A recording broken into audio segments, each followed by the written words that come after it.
Well, hello, dear viewer.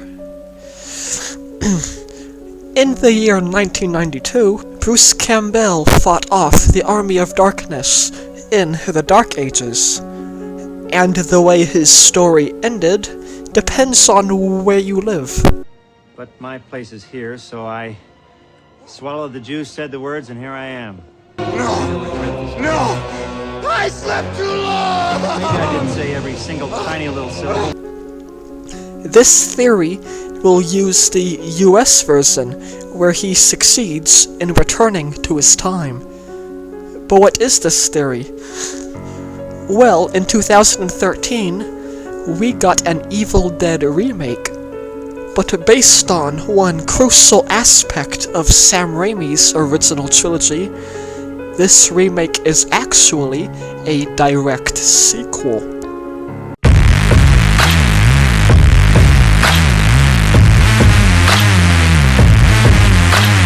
In order to understand the sequel theory, we first need to understand the time loop theory.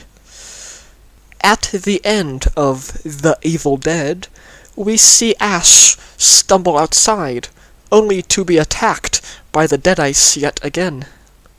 But here's the thing. Every time this scene is in a flashback, it actually changes. The real-world reason is, of course, copyright. We didn't own the rights to our own movie that was done by New Line Cinema. The second movie was done by Dino De Laurentiis. Well, we didn't have the rights. We couldn't get the rights to our own movie, which is the most ridiculous thing ever. So we just shot a recap with different actors as though that was the recap, but people thought, what's with all, he's coming back to the same cabin with these new people? What? But the storyline reason is much darker. Ashley J. Williams is caught in a time loop, and whenever he steps outside, it begins again. Sometimes he has all four friends, other times it's less. But since he ages 4 years in the first film, that means he was in the time loop for over 4 years straight. You bastards! Why are you torturing me like this? So what changed? Well, when Annie opened the front door in Evil Dead 2: Dead by Dawn, that action broke the time loop. From that moment onwards, the story changed. But the evil wasn't gone. At the climax of the battle, he was sucked through a wormhole, sending him back to the Dark Ages. And after he returned, the Deadites were waiting for him. Meanwhile, at the cabin, the evil awaited a new victim to torture. That new victim wouldn't arrive until the year 2013. And when the new group does arrive, we can see that Ash's car is still there, since he never returned for it. And after the events of the last film, the Necronomicon changed, but the events created by it remained the same. Someone was turned into a Deadite, and then got trapped in the basement, forced to sing the same lullaby.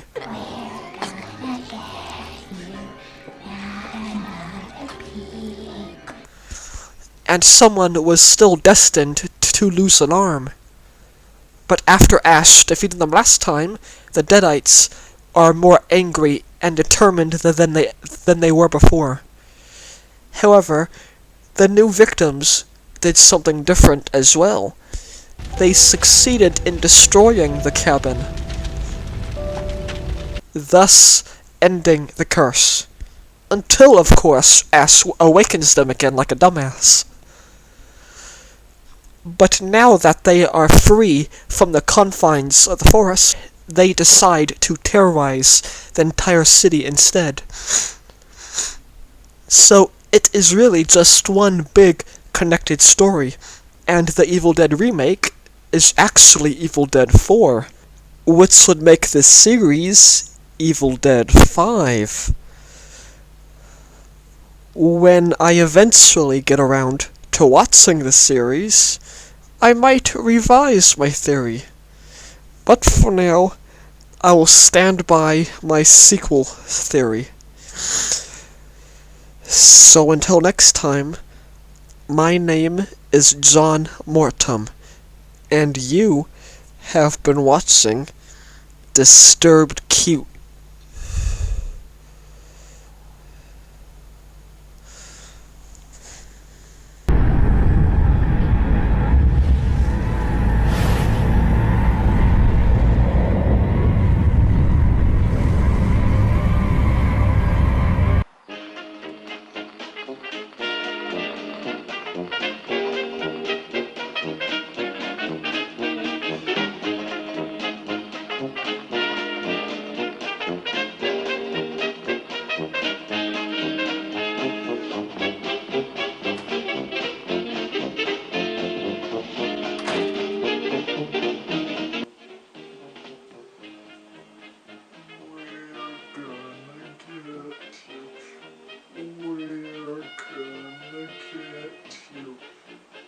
Not another peep.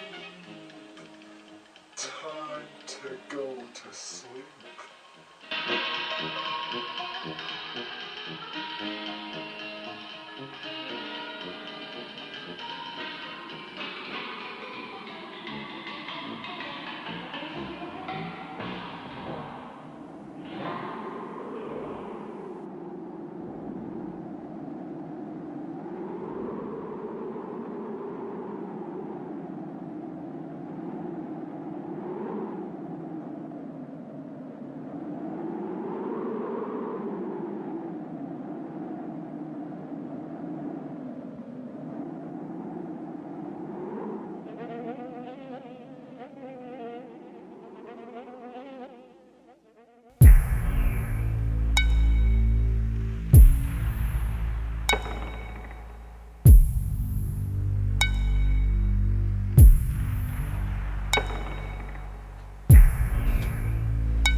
All